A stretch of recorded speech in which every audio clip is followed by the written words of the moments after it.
Commentator is Noppers.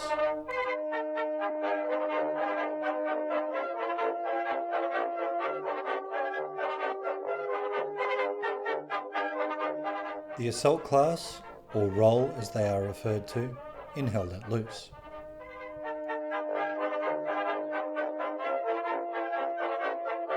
What the hell is an assault class? If you Google search World War II assault class or derivatives thereof, you're going to get everything from Call of Duty to attack transport ships that were actual ships in the Navy, to XCOM the game, to MG42s. Imagery will give you anything from weapons to aircraft carriers. So rather than spend thousands of hours on the internet trying to work out this role, my video is going to give you a very brief summary of what it is and how to use it for Hell Let Loose.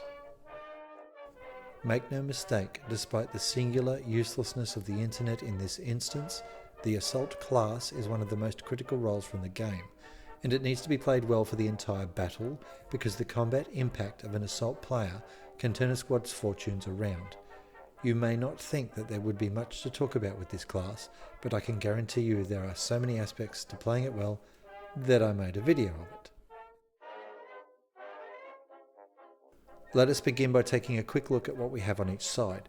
For the Axis forces, the assault class receives a Gewehr 43, which is a gun 43. Yes, it's even deeper than the Browning M1A1. Google my MG video to find out more.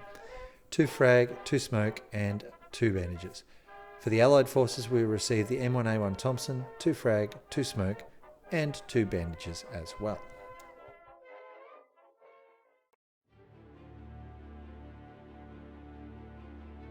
The Gewehr 43 or Carabiner 43, there is a slight difference, is a Mauser semi-automatic rifle developed during World War II. It stemmed from Operation Barbarossa, the German invasion of the Soviet Union in 1941, where the Soviets had started rearming their forces with semi-automatic SVT-38s and SVT-40s. The Germans realised that this gave an advantage to the basic infantrymen on the Soviet side and subsequently ramped up their semi-automatic rifle development.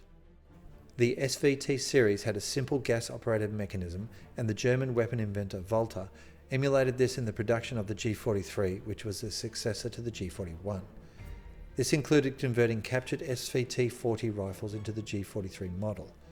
The G43 had a simpler, sturdier design and mechanism, making it easier to produce, lighter, more reliable, and tougher. German mountain troops used to use them as ladder rungs during climbing training. The weapon was subject to some challenges in operating it, mostly due to either sabotage from forced labour gangs who were producing it, or from a lack of quality machining facilities later in the war. Let's have a listen at what it sounded like anyway.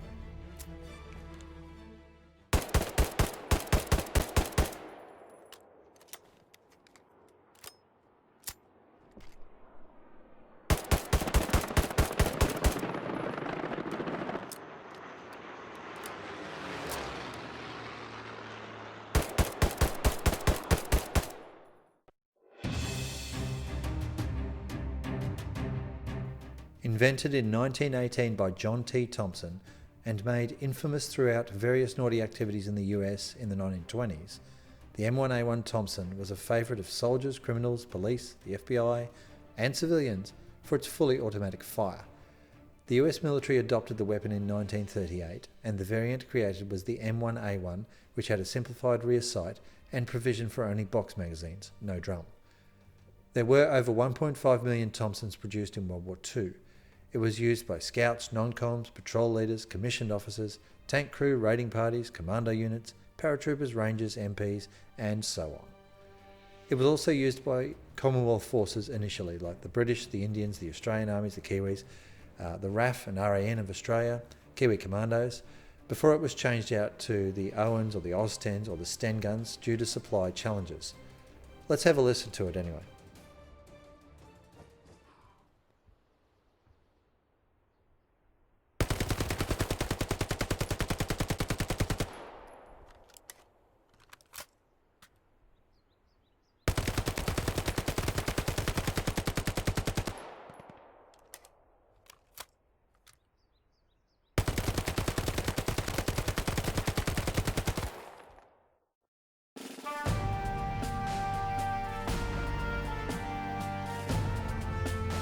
We'll talk about the weapons first, starting with the G43 and Thompson.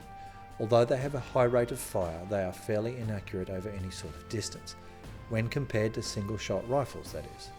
I feel that the Gewehr 43 is slightly more accurate over distance than the Thompson, and the main reason for that is that it's a lot slower, but both of them do suffer some sort of penalty over long distances, and you have to take that into account when you're shooting them.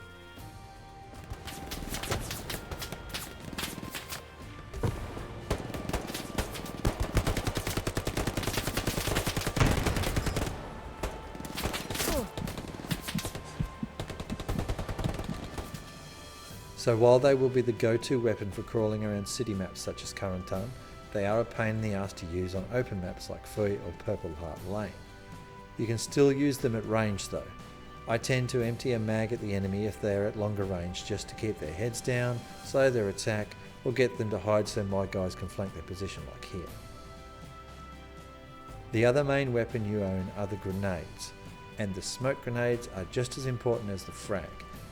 No matter how large your mouse arm is, and you can insert your own random porn joke there, you have ballistic limitations in how far you can throw grenades. So, pretty much everything about the assault role is seeing get in close buddy and kill stuff close.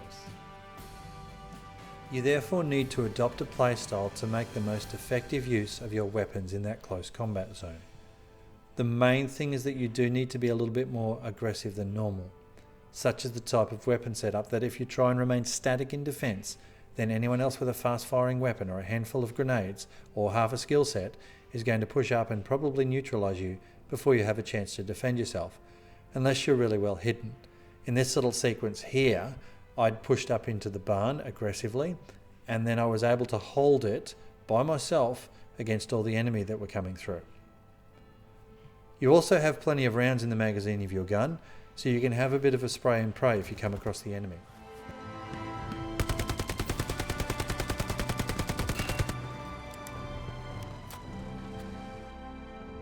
It is a little bit different to the rifle classes like medic, rifleman and so on, where your first and second shots really need to be on target or you'll probably die.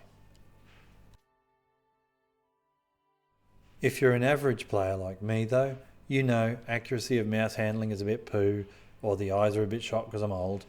You don't want to be running around by yourself. Make sure you work with your squad mates at least, and you can coordinate fire into enemy or work in a leapfrog sense where one of you suppresses while the other one advances to destroy. Or, you can just die alone. You also have a couple of frag and smoke grenades as mentioned. You'll want to use these as effectively as possible and not just for shits and giggles. For example, if you're going to throw smoke grenades into an open field area like this, you need to try and position them to block the line of sight to the nearest enemy threat. A random cloud of smoke over to the right in the middle of the paddock is just going to be an early warning for the enemy that you're on the way. You only get 2 of each grenade, so their usage should be deliberate. Assaulting buildings or trenches, clearing out enemy machine gun nests, and so on. If you can secure a nearby ammo box from one of your rifleman buddies, then you should throw down your smokes and then frag, and then rearm and push forwards, and throw more smoke further ahead, and then decide whether you need to throw the frags now or hold on for a bit. You can never have enough smoke though. Oh, and don't be afraid to drop a smoke grenade on your OP or garrison if it's threatened to cover your mates as they spawn in. Clearing a bunker, trench, bunch of buildings or whatever, it's not a linear activity. You will generally have an initial advance of 10, maybe 20 metres, followed by a bunch of teammates' deaths or yours and respawns and stuff, because there are waves of enemy moving forwards to defend against your attack. I've also said previously, many attacks are just individuals running forwards trying to shoot things. As the assault class, you should be encouraging team play, and you should also be the person at the front or on point. This means that you will need to be communicating on voice, like throwing grenades, flanking left, and so on, and your squad mates will pivot and adjust around your actions. You need to keep pushing and keep the pressure on to clear out the area. Until you've managed to destroy the enemy's OPs and garrisons at that terrain point you were assaulting, you're still going to be fighting their reinforcement waves. Save my bandage. Just the fucking window.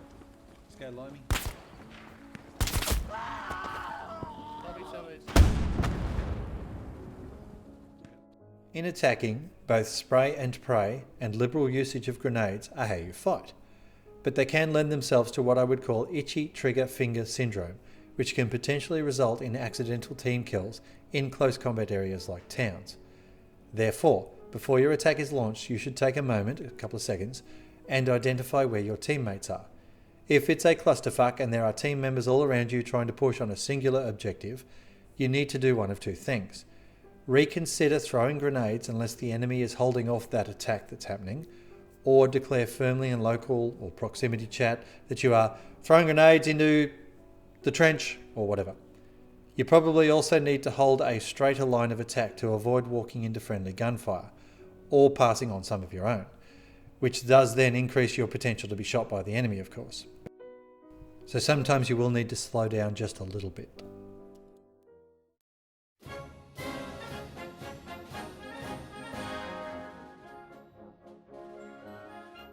Ultimately, you are a close combat specialist, and fighting in that sense can be pretty hectic, stressful, challenging, intense and frustrating, and it can really screw up your team's ability to carry an assault if you do it wrong. But it can also be exhilarating when you get it right, and I've watched some assault guys in my squads completely wreck enemy defensive positions. Your selection of this role needs to consider the following. What is the terrain like? Is it open terrain or is it close combat terrain?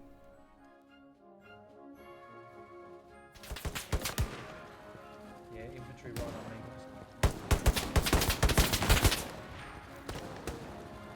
me. Yeah, they're in that house with you, Noppers. Oh, nice. There's one just on the corner. There's just one on the corner here.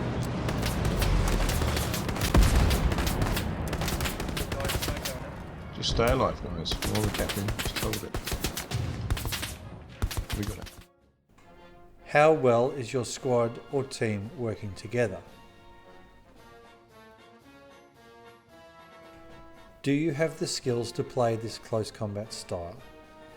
Are you on your game tonight, or is everything going poorly? I had an evening recently where I had 8 kills and 23 deaths in my first battle for the night, so I decided to take the night off from that point.